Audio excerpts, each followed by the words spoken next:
3, 2, 1. You ain't seen nothing yet. Hey guys, welcome back for another episode of Let's Dig In. And I'm joined by our co-host, Rachel Barnett, the sous chef with Rosendale Events in Atlanta, and then also Chef Christopher Ryloff, who is our director of digital brands. And this week we had the opportunity to talk with a good friend and very talented chef who had an idea that he ran past me right before he left the Greenbriers apprenticeship program. And it was the idea to do a food truck. Well, this idea really kind of just manifested into all kinds of exciting success. And he's had an amazing, amazing ride. The chef we're talking about is Chef Tommy D. Ambrosio. And he wanted to launch a food truck. And we had talked about it before he left the hotel and what that might look like, what the concept was. But he really has done an amazing, amazing job. I mean, he's taken this idea, which he wasn't even sure that he was even going to do, but he decided to dive in and take the risk and launch the truck. Well, here we are just a few years later, and that single truck has turned into 8 food trucks. He's got multiple culinary brands as far as restaurants, his modern tortilla. He just opened up. He has a pizza concept now, a brick-and-mortar. He has a commissary kitchen. He also is now partnered with a national brand, Kroger, that he shared with us. And also, he was on Chopped. He won the episode of Chopped that he was on with the Food Network. So really, really humble and exciting person to talk with. You'll see his enthusiasm is very contagious over the call. Just an all-around real nice guy, the kind of person you want to be around. And we talked to him about what it was like launching, what it's been like in 2020, how that has impacted his businesses and what he's doing to kind of recalibrate, to kind of get through this. But really enjoyed this episode. I mean, I will say that we've had some great guests on the show, but Tommy will definitely go down as being one of our favorites so far. I mean, he just, his story and his genuine excitement for like what he does is, it's so, you can feel it, like it's contagious. And I really like being around people like this. So let's go ahead and dive into the show. Without further ado, let's dig in. Chef Tommy D. Ambrosio. This episode is brought to you by the ISVA. The International Sous Vide Association provides networking opportunities, educational experiences, and they're a great organization if you love sous vide, both for the professional and the enthusiast. This week we have Comey, which is the ultimate recipe and menu management software. You can find more information about Comey at www.comey.com. That's Kohmee.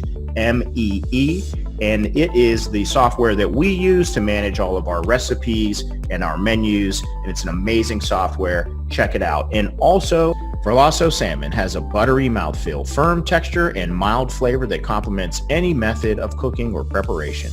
We love it. I cook it at home. I cook it on many of our events. Verlasso salmon is lower in fat than conventional farm salmon. It offers brighter taste. Coming from the cold and beautiful waters of Chile, they have been a leader in sustainable practices for nearly a decade and are truly a trusted source for delicious quality salmon. Check it out. Tommy D'Ambrosia, former apprentice at the Greenbrier. He had, as I said before, had helped me at the CMC exam. And I was telling them about whenever you left the Greenbrier, I remember the Facebook conversation about you having your idea with the concept and the name. And I just, from afar, have just really admired and just enjoyed watching somebody be successful and saying, hey, here's something I want to do. And man, you've like knocked it out of the park. I mean, you wanted to do your aioli burger concept and start with the trucks. And if you would, I mean, obviously you've been on Chopped as well. So we've loved watching all the success, but can you tell us a little bit about the company, like how you got started, where you're at today?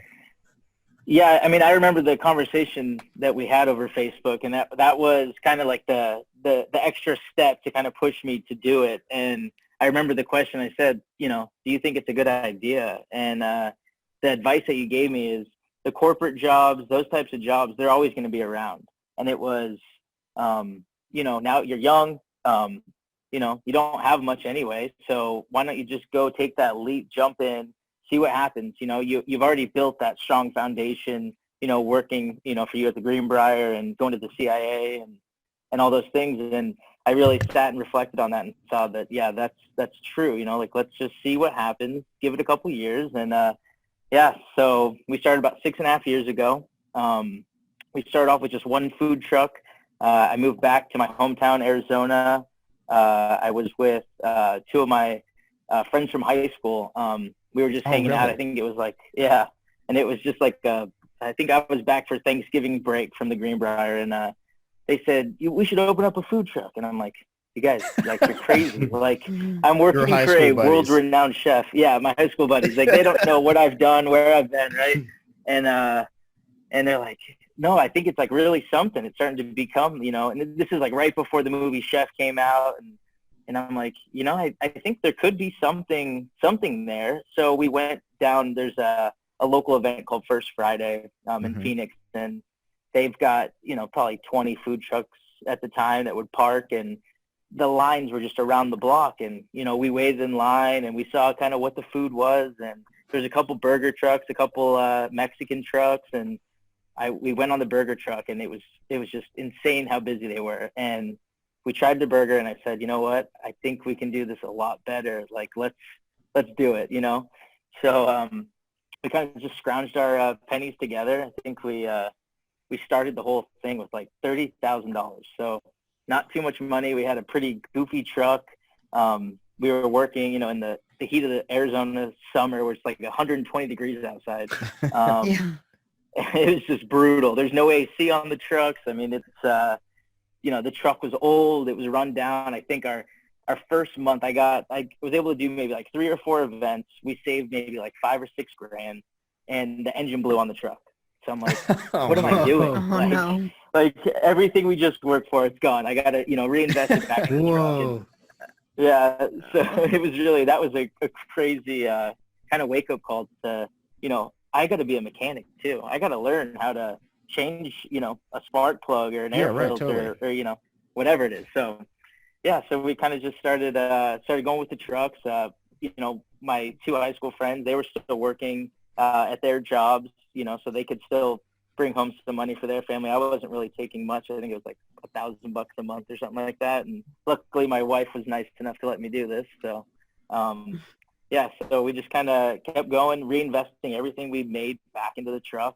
And then, you know, there was an opportunity for us to get our second truck, and we were able to pay that off really fast and start kind of getting a team together of, you know, like-minded people. And that was kind of the big thing was, you know, we really got to find people that have a passion for food and for culinary. And yes, we're doing it on a food truck, but let's show somebody, you know, let's wow people with what we can do off of a food truck. And I think we were pretty successful in that. And yeah, was it hard to find the people? It was extremely hard.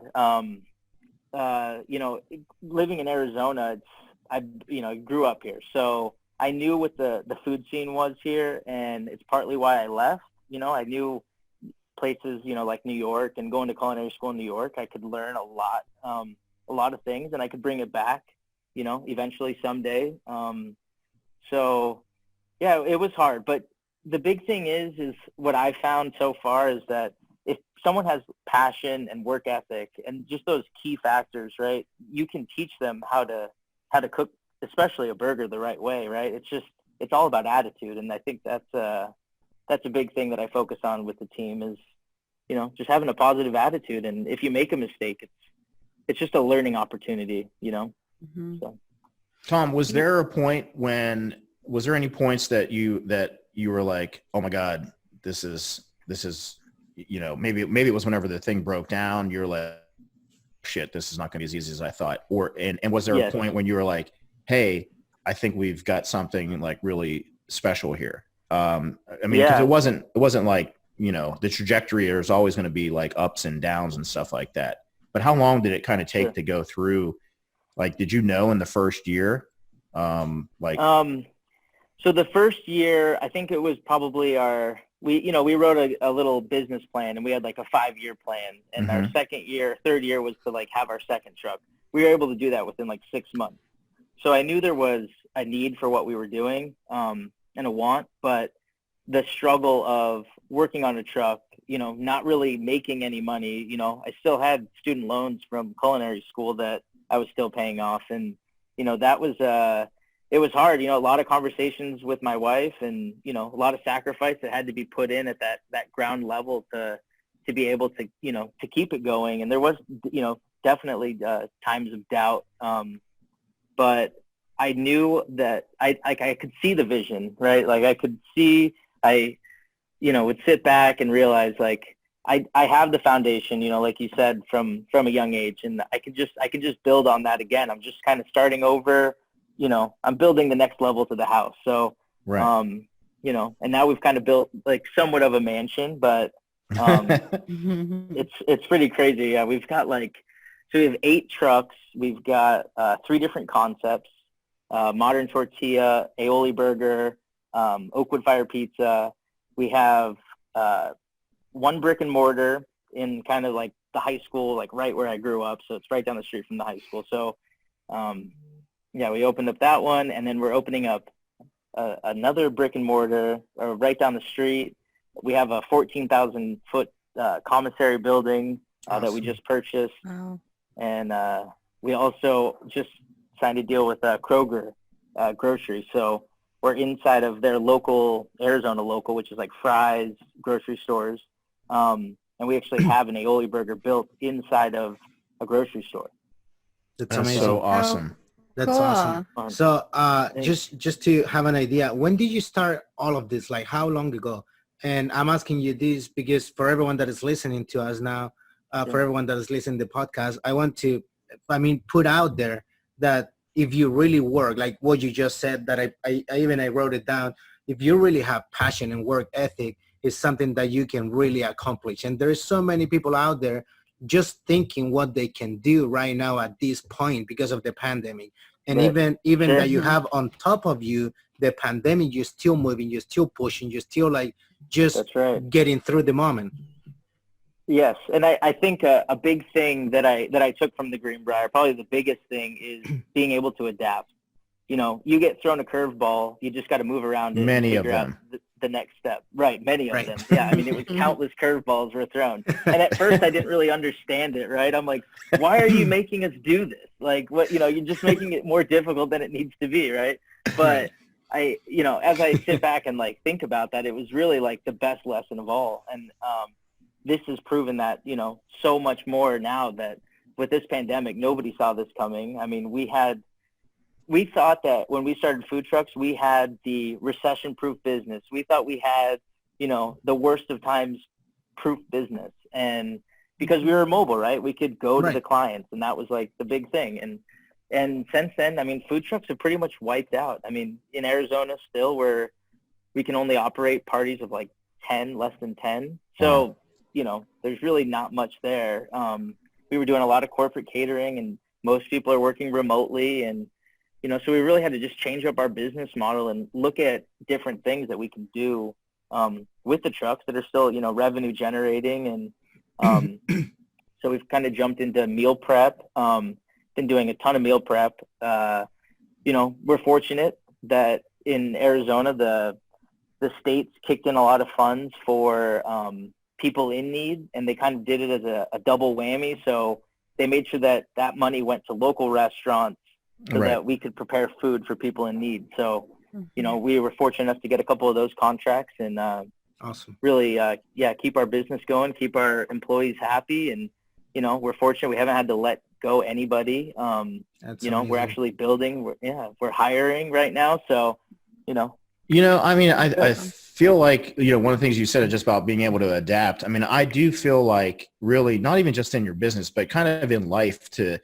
try to be nimble. And I can say for me, somebody that's always done culinary competitions and very disciplined, people know me very much for being disciplined, but I'm also a very open-minded, kind of fluid person. I just kind of have evolved into that. And I feel like, now going into this pandemic, the biggest equity, the biggest thing that you have, if you've worked hard to build strong brands. And as long as you can find different and new models that from a business standpoint still work, you have that brand equity. And that's probably the hardest thing to build. I mean, you got a reputation, a quality product. So I feel like you've done all the hard work. It's just you're doing what everybody else in the country is doing right now and saying, okay, now what do these new models look like? Like because we were just saying before the call that the demand for eating has not gone away. People are still eating. Right. It's just they're not doing it in the normal patterns as they were before. Whereas the airlines, people have stopped flying. Like that's a different problem. I think you just got to now you got to work harder to find your customer. Yeah, no, that's so true. I think, we've looked at, so many different things, like I said, the meal prep, but the other thing is people are still, like you said, eating, and there's third-party delivery. And I think there's a lot of people that never would have touched a third-party delivery app before. And now with this going on, right, they've downloaded it. They've seen how convenient it is. They're here to stay. So, how do we really tap into that market more so, make it work in our favor? Because, they take large percentages, and it's difficult when someone's taking 25, 30% right off the top. Like, how do you, it's the restaurant business. There's not much margins. Right. So we've kind of played around with a lot of different ideas. There's, the key is like what we've looked at is labor is really high. The rent is relatively high, but Arizona, it's not too bad yet. It's really, so we said, well, what if we just opened up 8 concepts and had 2 people running 8 different concepts? Nobody knows that it's not a full freestanding restaurant. We just have, now there's 8 chances that they're going to select us, all we need is that, that little edge. So this is interesting. And I'm just only because you just kind of reminded me of this, is that I've found that there's some ghost kitchens that are out there where people are doing, and that's something that we've been working on. We're going to be actually putting that on our online platform, just to give people some background on that. But one of the things that I found interesting is and this is actually maybe not really, I don't know how ethical this is, but it is happening, is people have the same pizza out of a ghost kitchen, and they'll have maybe 4 or 5 different brands on one of these apps, and they simply just put the pizza in a different box. And it's almost like they have 4 different chances to sell somebody, the consumer resonates with that particular logo or brand. And again, I don't know how ethical that is, but there's a lot of things that have been happening that even for you, I mean, and for anybody, that it does make the marketplace a little more complicated. There's a lot more layers that didn't really exist. But I do think you got to figure out ways to get to that customer, whatever that looks like, delivery apps, what have you. Yeah. What advice would you give to somebody that is, if they're thinking about going into food trucks? Because there are a lot of people that they look at the success, and I would definitely say with like the pandemic in mind, and for probably more so, I guess, for maybe next year. I know that this year is still kind of a little bit of a wash, I guess, but if this thing kind of keeps going on, if there's somebody, say, in the DC area or in Miami, what advice would you give somebody that's considering a food truck? One thing, kind of like I mentioned before, is, take some basic mechanic lessons, whether it's online or something, how to change a tire, how to change a spark plug. I think that's something that's overlooked a lot. And we've had a lot of people come in and say, hey, what do you think I should do first, with the food truck? And there's, especially when you're getting into it, you're not going to be buying a brand new 2020 food truck, right? That just doesn't really exist. And if it does, it's, probably $300,000 or $400,000. So, I think that's a big part, because you will get, if you don't know that industry, like the mechanic industry, you'll get taken advantage of. And, having a mobile mechanic costs so much money. We're fortunate enough now to where we have a full-time mechanic, so can work on the truck. I would I would never even think about that. But I mean, that makes total sense. But who the hell would even? I thought you were going to say something about, the prep, or it's like mechanic. Right. That's awesome. That's awesome. It makes sense though. Yeah. Yeah, I mean, I guess and it's no equipment, different than if you you know. have your restaurant and, the refrigerator goes down. I mean, you got to think about That's it. how many burgers do you have to sell to fix that refrigerator? Well, the Totally. vehicle, that's your kitchen. I mean, it's really, That's it. I guess I never really thought about it that way, but that's Yeah, profound. and and the other thing too is things are gonna happen and with the trucks, and if you're on your way to a wedding and it's a 200-person wedding and your truck breaks down, Well, what do you do? Like you have a lot of people relying on you to provide a service, and right. you have someone's incredibly important day that you have the potential to really derail. So I think it's also not being afraid to lose money at the beginning is something too to like get over. We had a truck breakdown. We paid to get a heavy duty tow truck to tow the truck to the wedding. It doesn't look the greatest pulling up, but at least we're able to serve everyone and everyone was able to eat at the wedding. And so it wasn't, the worst thing in the world, but so that's really that's another good piece of advice. And a lot of people with food trucks get a bad name, and they give a bad name to food trucks because they say they're going to be somewhere and then they don't show up. So Right. I think, that's the big part of that. So the whole aioli concept, which I really kind of love, because a lot of people think of, condiments as like traditional fare, like ketchup and mustard. Anything interesting, like out of the ordinary? Like, do you try to work some of your culinary into it? Do you try to keep it simple? It's like I use Japanese mayonnaise, or I mean anything like what's different? We actually make every aioli fresh. So we don't buy like mayo, from the store. We do it all just pasteurized egg yolks, oil, and fresh garlic. So everything awesome. is a real So we still hold true to providing and having that culinary experience too. Yeah, absolutely. Something that is gourmet, right? So yeah, and it's fun, and I love the brand because it's just like mayo aioli is like that vessel that can carry so many different flavors. So we've got basil garlic aioli, we have a green chili aioli, we've got black pepper aioli, kind of something from the Greenbrier. That was a big thing on that fried green tomato sandwich. Oh my God, with so black good, pepper aioli and goat cheese. Yeah, killer. Yeah, So, That's awesome.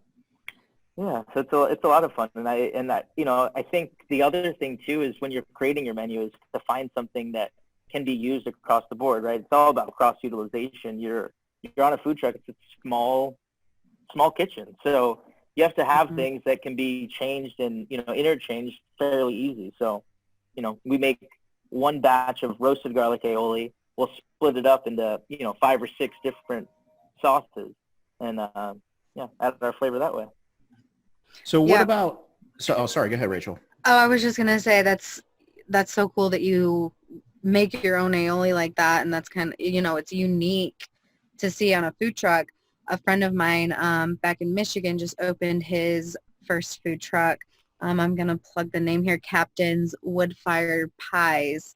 Nice. They are growing all their What part own. of Michigan? They're in Howell, Michigan, which is about 25 minutes from Ann Arbor. Okay. But they're growing their own vegetables for their pizzas Very cool. to put on their That's pies. great. So That's cool. Yeah.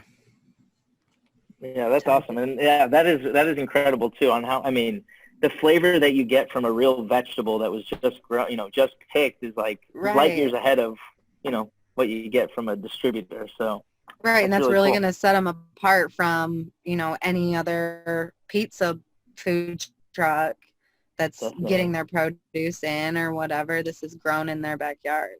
I just think that's so cool. Tom, what about as far as like in the state? Have you? I mean, I don't know if we were just talking before the call. I mean, this is like pretty big deal from the fine dining world of Thomas Keller closing 2 concepts in New York. And as much as we want to be, there's all these great things and stuff that you're doing. Everybody's trying to figure out new ways to generate business, but obviously, I mean, there's a lot of scary stuff that's happening. The world is profoundly different than what it was last year. This thing, I think, has kind of continued to manifest and go on. There's things that are, when you think about not having a sports game, about the layers of impact that has for, restaurants and, I mean, all the businesses that are kind of connected to that. But like, what is the condition and the climate like out there? And then, of course, it's all compounded with a lot of the political climate and the civil unrest. I mean, it's 2020 has been a hell of a year, but it like, has. Yeah. What are you seeing out there? Like, what is that been like? Yeah, I mean, it's been really tough for the fine dining industry. Right now, we're still cutting capacity, so there's only 50% of your capacity you're allowed to have in your restaurant at any given time, you know, whether it's fine dining or fast casual. But they can't make it on those numbers. These fine dining restaurants, it's impossible at 50% capacity. I mean, if they could have made it on 50% capacity, then they would have made the restaurant with 50% capacity, right? So it's really it's incredibly unfortunate. You know, it's sad. It's sad for the fine dining world and for culinarians. And I think that you know, there's only so many. Only so many types of brands and restaurants will be able to survive this. And you know, I've seen. You know, we've been fortunate being in fast casual and offering something a little bit different than what a typical, you know, fast food restaurant would offer. So people can still kind of get somewhat of their gourmet fix, you know, from coming to us. But I have tons of industry friends that, you know, I grew up with here that don't have a job. I mean, I have a friend that works for, you know, a really well-known steakhouse, and they're done. I mean, they don't say that they're going to come back at all, you know, and I mean, there's countless ones, but, you know, we're fortunate enough to be able to bring some of those guys on and really elevate our brand now. And, yeah, so, I mean, you know, that's the benefit. That's the, you know, it's a hard thing. It's sad to be, you know, I guess to be successful off someone else's downfall, but, you know, it's really all about helping the community and being able to save, you know, some jobs. And, do you think, we've been fortunate enough to do that. I mean, there's a lot of people out there that have been using the delivery apps. I've always known about them for years. Sometimes if I was traveling, I would order stuff, but I never used them here at my house because it was one of those things I didn't want my kids to know that I could have Chick-fil-A dropped off on the front porch in a moment's notice. But I let the cat out of the bag. I'm paying for it now dearly every couple of days. Like, oh, and Taco Bell's on there? And it's like, yeah, so that is spiraling out of control. But anyway, do you think that those, like, are customers open to, like, maybe this kind of adjustment period? Because I totally agree with them. I mean, we were looking at the percentage that they take, and it's huge. I mean, it's like anywhere, it's a swing from like 25 to 40%. Yeah. I mean, what do you think that, do you feel like that they're, and obviously this is your opinion, but I mean, do you think that they're going to maybe adjust at some point? Do you think that the customers, or do you think it's going to be on restaurants to find that cost somewhere that you can still? It's very interesting. I think that it depends on what your model is, right? So with taking 25%, if you're just doing a ghost kitchen, that's really not that bad, because you think about it, you don't have any of the front staff. You don't have the same this crazy overhead. Huge buildings, the AC and all the utilities. And so, you know, I think, and that's kind of where, because we jumped on doing Uber Eats probably four years ago, you know, kind of when it was first kind of getting its legs here. And that's what I said. It's, you know, these are customers that probably weren't going to get anyway. We already are paying for the staff. We're already paying for the refrigeration, all of our utilities, the rent. You know, let's not add those costs into it, and it will make sense. Now, if your business is all that and you still have a brick and mortar and you're just doing delivery like that, it's not going to work. I mean, you're going to be you'll be in the negative. So do you keep the prices the same for the delivery apps as you do like at the truck?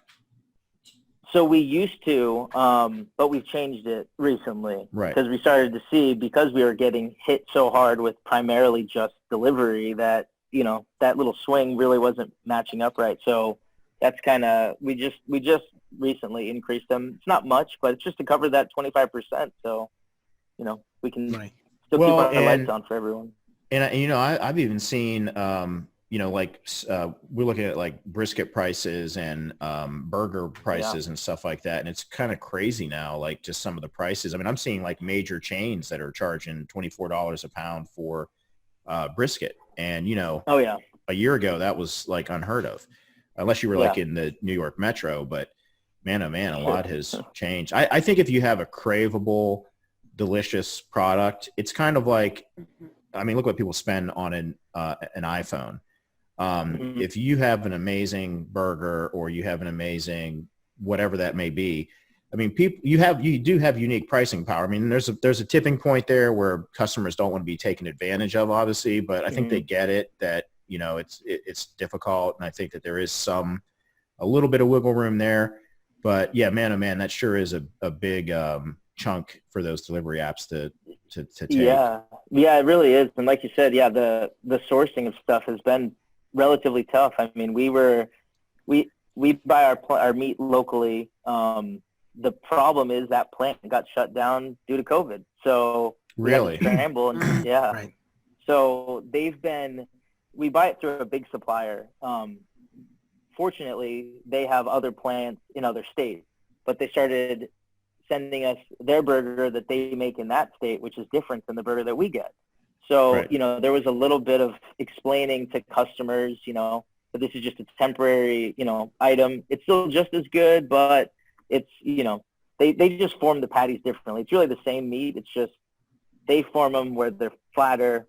We have them where they're a little bit thicker. So those little details make a difference. The ratio of like the bun to the meat and how the lettuce is cut. I mean, all those things, people don't really think it makes a big difference. Yeah. And that's, I think too, like the apprenticeship is attention to detail and like seeing those types of things. I think that was a huge thing that I never really realized before. I knew how to make a plate pretty, but could I consistently repeat that, and were all the ratios the right way? So do you guys do only beef, or do you have plant-based? Do you do any turkey? So we have plant-based now. We do the Beyond Burger. Okay. We originally were doing the Impossible Burger, but the original recipe had gluten in it. So we were kind of losing that customer out. Since then, they fixed that. So we've kind of looked at going back to them. But that was kind of our big push to use the Beyond Meat, is that they were gluten-free and plant-based, and we could reach more people with that. I had like my first Impossible Burger the other day, and I'm how the chefs are. I'm like that too. It's like we'll make our own and all this, but I was like I'm gonna try one, and we actually did. We put it on the menu. It's gonna be on our next menu next week, an Impossible Burger. And I gotta tell you, like, it was when we put it together and assembled it just like side by side like the other burgers. And when you put all of the lettuce and all the fixins and everything on it, I was like, I looked at Joe, I was like, whoa, this is like scary. It's pretty groundbreaking. it's super scary. I mean, it's not the same, but man, it is close. It is pretty close. Yeah. We've used it here in Atlanta too. And it was for the Tyler Perry, right? Oh, we've used it. We've used it multiple times. We've made chili with it. Yeah. So, nice. It was good. Yeah, it's really crazy. I mean, because they're using like plant blood, right? So it's like you can actually cook it to temp. I mean, it's like that's what, when I heard that, I'm like, I can't make it. There's no way I can make this. Right? Like I don't have a lab. Like. So yeah, but you're right. I definitely thought at first, I'm like, I could figure out a way to make that, Dave. Because I mean, it's pretty expensive stuff. So Tom, you talked also about is it a commissary kitchen? Have you reconsidered maybe the uses and applications for that now that it's like, hey, I mean, I don't know. At what sequence when you launched it, you probably had certain intentions, but naturally now, I mean, you mentioned ghost kitchens. I mean, are you thinking about maybe kind of cross-pollinating that with other concepts or other models? Totally. Yeah. So a big thing that we did, we actually started doing it a little bit before the pandemic, but and the idea of it was a shared kitchen space, right? So we rent to people that have, you know, something they want to make for a farmer's market or other food trucks or caterers, or, you know, we have an awesome company, Iconic Cocktails. They make cocktail mixes, but they're like incredibly gourmet. So there's, you know, lemongrass and lavender and, you know, just all these awesome flavors that you never really would think of to put in a cocktail. So they can, you know, they have a good, clean, food safe place to be able to bottle those. And, you know, we have guys that make hummus, and there's just all kinds of things. And what I love about it personally is I can walk around and just see all these different ideas, and it just keeps me so motivated, you know, to be realized again, there's so much out there. There's so many different things you can do. It's just, you know, how much time do you have in a day? That's the only unfortunate thing. Yeah, the focus part too. I mean, clearly you wouldn't be where you're at without having focus on the product and growing it, because, you know, all these different things that it takes to grow a brand, focus is one of them. And I mean, I know, like, for me, man, I do a lot of different things. I always have over the years, but I really try to be disciplined each day to say, even though there's these things I want to work on, this is what I have to work on today. And I feel like, especially now with the pandemic, that is going to be even more important, because, you know, you just can't go too far down the rabbit hole on an initiative that isn't going to have a return. And I feel like that's even more important in this kind of an environment than it was pre-COVID. Yeah, definitely. No, that's such a good point. And my other business partner, Kyle, he started on doing sales. He's kind of moved now more into a, I guess, like director's role. So he's always coming up with ideas. I mean, this guy's crazy. He's got an idea every single day, and they're great ideas. And my job is to kind of listen to those and exactly, and see, like, you know, this is how much time that's going to take, right? Yeah. So yeah, it's a good balance for sure. Well, he's probably kicking back now saying, see, Tom, I told you so. You know, it's like, you know, your high school buddy that, you know, he's now, you know, he discovered your talent. And, you know, he's like, yeah, I saw this food truck thing, you know, since we were kids. Right. Exactly. All you had to do is just agree to do it. I never would have thought of it. So, yeah. Yeah. Do you still keep in touch with some of the people from the Greenbriers and the CIA as well? Yes. Yeah, I do. It's awesome to be able to have that network. There's so many days that there's certain things that I can't figure out, you know, and just to be able to call somebody and ask them a question about something, or, you know, call on for like an old recipe. Hey, remember when we made this or made that, you know, how did you do that? And, you know, and then just the friendship, the camaraderie, especially from the Greenbrier, it was like, I mean, we were all in this dungeon together, and it was, you know, we were all in it together, and not many people really understand that level of intensity that was like brought every single day. And yeah, it's cool to be able to reflect with those guys and see what they're up to. I mean, they're up to some amazing things, you know, in the industry, and it's yeah, it's cool to be able to that place. I mean, you mentioned like curveballs. I mean, that place used to throw curveballs at you like on a daily basis. I mean, I remember one time being in the bunker. And I was down there, I was getting ready for some Bocuse d'Or stuff. And I was like at the computer, I was like kind of wrapping up for the day. And it's like the lights flickered. I'm like, that's strange. The lights never flicker in the bunker. The bunker is always on. Yeah, the lights are always power, on. Right? I mean, I was like, what happened? So I didn't think anything of it. And then all of a sudden, like, my phone starts lighting up and getting all these texts from people. I'm like, what the hell's going on? So I walk out the back tunnel. And as I'm kind of coming around, it revealed that, like, holy hell, what just happened? And apparently a derecho, which I had never even heard of before. I think I'm pronouncing it right. But it's like this tornado that is like a wall of like a hurricane tornado, you know, several miles. And I don't know, were you there at the time when that happened?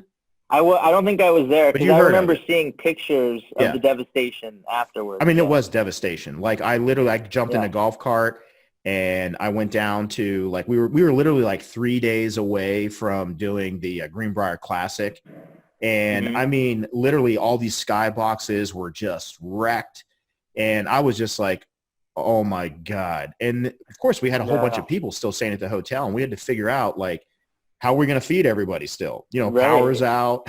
There's like 1,000 people coming to breakfast in the morning. Yeah, I mean, oh God. Yeah. So you definitely, I do think you're battle tested, I would say, coming out of an environment like that. That's right. Yeah. Yeah. Those are some good times though, and they were always fun too, especially from, you know, the standpoint of getting everybody together as a team and having like one goal and one mind working as a crazy force. I mean, that was pretty moving. Yeah. You know, and you also, I mean, you also, I mean, on top of having the Greenbrier experience, you also graduated from Culinary Institute of America, which is, you know, the top culinary school. And Rachel has, in her family, has a history with culinary education, and in Michigan has like incredible, a lot of CMCs from there. What does education for culinary look like? And I mean, I can tell you right now, even just from our kids, I mean, just from us trying to deal with distance learning for our 3 children, that has like been the main topic in the household in the last couple of weeks. And we're kind of a little stressed out about it. But what about like culinary school? I mean, what do you think? What are you guys hearing? Like, what does that look like? Yeah, I mean, that's a really interesting thing. It's something I haven't really thought too much about. And I mean, that's complete devastation for that industry as well. I think it's so important to be able to work with your hands and to do it firsthand. I think that's the hugest part of culinary education.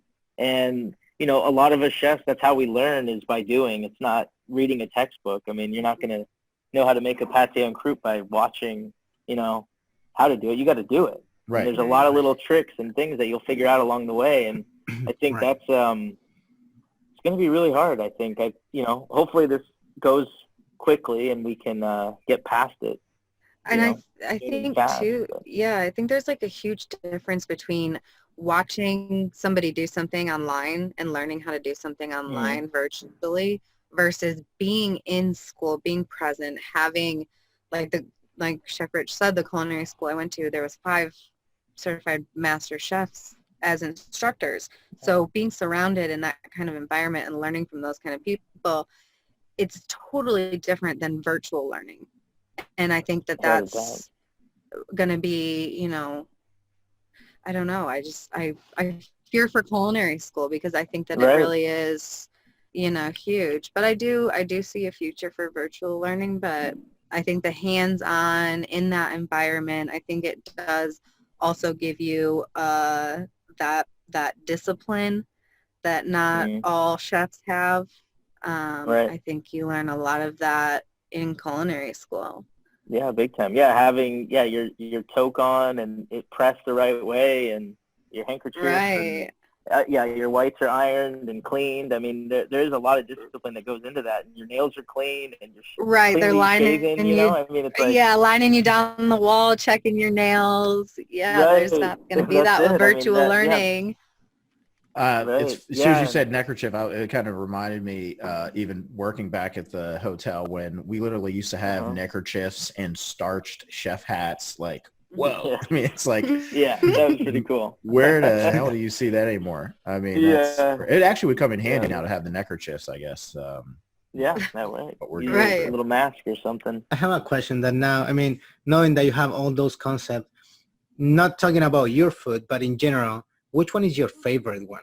Like, what do you like to eat the most? I would say the oak wood fire pizza. All right. So it's pretty fun, you know. We get like the real Neapolitan 00 flour. We got a real wood fire oven. That's the only way we cook the pizza. Wow. So, you know, there's a lot of skill involved in, you know, maintaining that fire, keeping it at the right temp, and they're actually just like they're backyard pizza ovens that we converted to fit onto a trailer that we could drive around. They'll fit into a backyard. We can fire like 6 10-inch pies at a time in there. Wow. So Awesome. it's a fairly That's good size big. oven. And That, yeah. yeah. That's How long does it take That's to cook for inside you? of the food truck? Yeah, we do it out of the food truck. So we actually have a truck of that version, and it's got pneumatic kind of like slides. So the oven slides outside of the oven or outside of the truck whenever we get to the event, so the smoke's not just pillowing inside the truck. That's awesome. And then we also have these like smaller carts that are just pizza oven bracketed onto like a little trailer bed. That's So, awesome. Are yeah, there it's good are stuff. there any kind of apps out there where people can search for food trucks in their location? Yeah, there is. There's one called Food Truck Finder, and it hasn't been widely used until recently. They actually just added in a feature where you can place your order online. It'll go directly to the food truck. We'll get your order, tell you when it's ready. You can come down, pick it up. So for apartment complexes, it's been extremely successul. Wow. You know, they can just order right from their home, but have a fresh meal cooked right outside their door. They just come down, pick it up. So, yeah, it's pretty exciting to get some of these more technology-driven things, you know, into our lives. And I think that's something we've seen a lot with the pandemic happening is, you know, I don't think I've ever used a Zoom before, but, you know, since the pandemic, I've used it quite a bit. And, Right. yeah, it's, You know, I do think that the whole pandemic, it has actually like pushed us like 3 to 4 years like into the future, like in 5 months, Totally. because a lot of these things like Zoom and all this stuff and the way that people work, I mean, that stuff was kind of coming, but I think that it just, you know, there's been all these industrial revolution, the information, all these different, you know, periods in time, the internet. But it's like we went through like warp speed over the course of like 5 months, like through all these things that people are doing things now that they probably would have eventually been doing, but still not for a couple more years. Yeah. I mean, it just, it Yeah. is crazy. I mean, like you No, said, I mean, how many definitely. people Totally are ordering agree. on apps now, right? Right. Yeah. And I mean, people that never, like my parents, they never would have done that. They could care less. They'd rather just, Right. you know, go to their favorite little spot, pick up their food, or, you know, Right. go dine in. And now Right. they've got it. You know, I had to show them how to do it, and they use it a little too much now, you know? Right. Yeah. Yeah. I'm sure when I get home, my kids will want to order Chick-fil-A or something. I mean, I wish you, Right. are you If they planning on haven't opening yet. up? Are you planning on opening up in any other cities? I mean, I know it's probably not a Yeah, best time to so- be talking about growth, but Right. Well, so a big thing with our partnership with Kroger and Fry's is if we can meet the numbers, we can grow with them. Wow. It's an awesome opportunity. I mean, Wow. you know, they foot the bill on building out the restaurant into their store, and there's a lot of, you know, behind the scenes things that you have to do Awesome. when you're at that, you know, that corporate level and that grocery store level. They have a lot of different rules than what a restaurant would have. But it's been awesome to work with them and kind of see that, how that back end works. It's something I never thought in a million years we would be a part of. It's basically like a pilot program that they've launched, and, you know, they're trying to get them. There's a couple like in their Cincinnati where their corporate office is. They've got a couple third parties is what we're called inside their grocery store. It's kind of where they do, you know, they might have fried chicken or pizza or sushi, Wow, all those love different things inside the grocery store. So, yeah, it's really exciting, and they're, you know, they have a big focus on local and fresh, and That's great. you know, their vision aligns with our vision. So, you know, That's hopefully awesome. we can ride with them for a little bit. So, Awesome. yeah, that's a great partner. Very cool. Well, I know we're coming up here on the hour. I'll let Chris and Rachel know if you have any final questions. I'll leave the final ones to you guys. So fire away. Rachel? I don't. I got all mine out throughout. Awesome. So I do have Which- more questions, but I think that we're gonna have to do a part 2 because there's a couple of like many more questions that I would have. I think that you are great, super humble for everything that Thank you have you. done so far. I think that, I mean, everything that you have been talking is really, for me, even that I'm working with Rich really closely. I think that Mhm. the energy that you have, and I'm always saying to Rich the same, like the energy that Rich has for everything that they have a family and like they have to pay attention to so many things, and probably in your case is similar. And that energy, you don't see that pretty often in many people, and in this time is really valuable, and that's really inspiring for Mhm. me I think No, it's thank great. you. I Thank you appreciate very that. much for taking the time to doing the podcast with us. And hopefully we can do a Yes. part 2 because I think that you're great. Cool. Yeah, I really love that. I definitely enjoyed talking with you all, and it was great catching up with you, Chef. And Likewise. yeah, I'm honored to be a part of it and share some of the things that we've had to go through. So Absolutely. And just to point out, echo what Chris said. I mean, I think for a lot of people out there that are watching, your story really it's very inspiring because the I'd say the defining moment is you just deciding that you're going to go out and do something and being okay with the fact that, hey, things may not go the way that you plan. It may not even work, but Right. you've tried it and look at what you've done. I mean, it's awesome. And, really happy to kind of to have known you and have been part of your Hey. journey. And Yeah, man, I think you yeah, still you were got a big tons and part of tons it. of runway.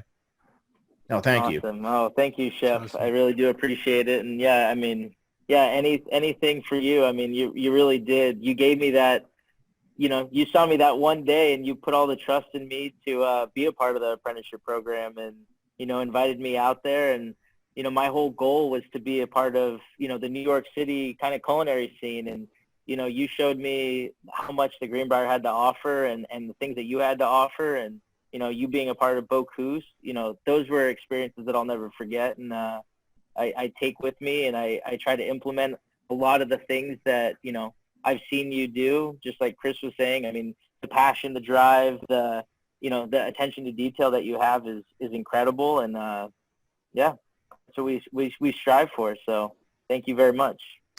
Absolutely. Our pleasure. Tom, thank you so much. And we definitely are going to be once this stuff gets behind us, putting a visit to come out and see you and have some burgers. Awesome. Don't count on us to be able to help out. They're on me. Right. All right. Awesome. Cool, Sounds man. great. We can't Thank really you help so too much. much. Can't really help too much with the whole mechanic part of it. I can help you cook if you need me to. But anyway, we'll Sounds see you good. soon. Stay safe. Thanks so Thank you, much, Tom. Tom. Cool. Thank you. Appreciate Bye-bye. you. Bye.